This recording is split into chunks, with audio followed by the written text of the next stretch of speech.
This essay is called Bird Flu Isn't Over. It was published on October 17, 2025. Egg prices have fallen back to normal, and the headlines about record highs earlier this year already feel like a distant memory. I've started to see some folks on the internet declare victory in the fight against bird flu. Unfortunately, the reality of the situation is not as triumphant as it seems.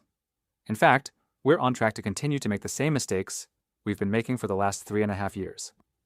Bird flu is now endemic in wild birds, meaning it persists year-round in wildlife populations, and it's cyclical, meaning that it's more extreme when migratory birds are in your area. Every fall since the disease re-emerged in 2022, bird flu cases have spiked due to migratory patterns of wild birds. Each time this happens, the population of egg-laying hens contracts, egg production decreases sharply, and prices skyrocket. In both 2025 and 2023, prices got high enough to make mainstream headlines. Innovate Animal Ag estimated that bird flu cost American egg consumers $14.5 billion in higher prices from June 2024 to June 2025. Now, as we move into another fall season, bird flu cases are again starting to increase, suggesting we may be headed into another ramp-up in infections.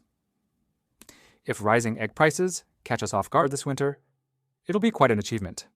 After all, we changed nothing and somehow expected a different result.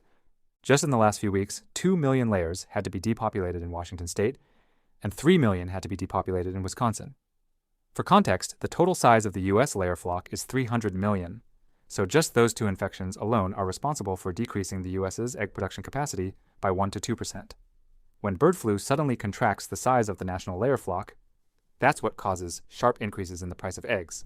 That said, I can't say for sure that egg prices will definitely spike again in the coming months.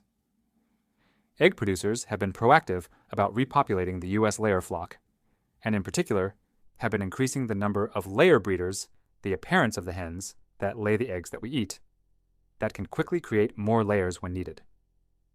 Also, in the last year, companies have invested heavily into improving their biosecurity, which could help prevent infections. This all could make 2026 more like 2024, when egg prices increased a little bit, but not enough to make major headlines.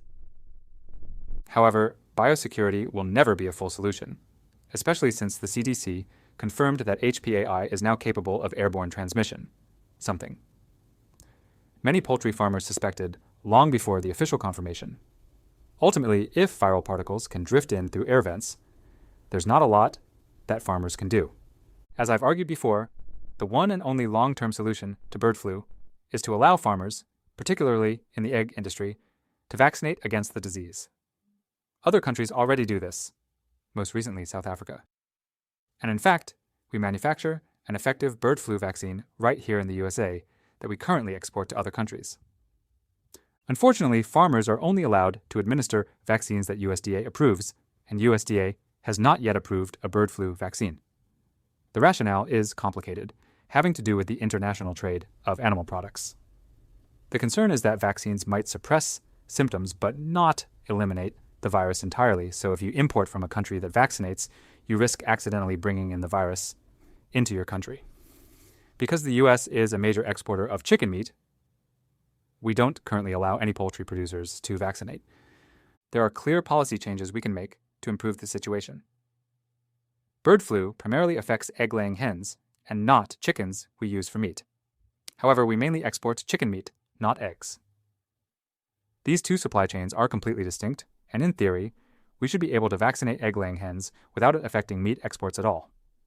In practice, trade agreements are complicated, and it doesn't yet work this way.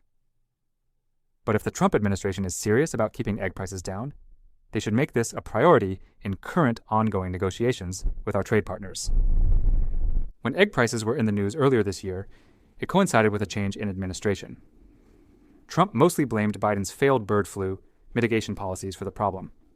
At that point, Trump's criticism was justified, and I said so.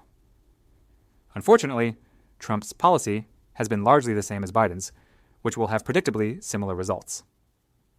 To the administration's credit, there have been some positive rumblings on potentially changing vaccination policy, but nothing yet concrete. And given the logistics of how a vaccine would be administered, it's likely too late to affect where egg prices will go this winter. If egg prices do start making headlines again, we should resist the urge to lump the story in with other concerns swirling around right now about cost of living. Bird flu is a unique situation that has to do with veterinary and trade policy, not macroeconomics. I can only hope that the Trump administration is able to make this distinction and implement a rational, science-backed policy response. Allowing vaccination would be a rare policy win that benefits consumers, farmers, and animals alike.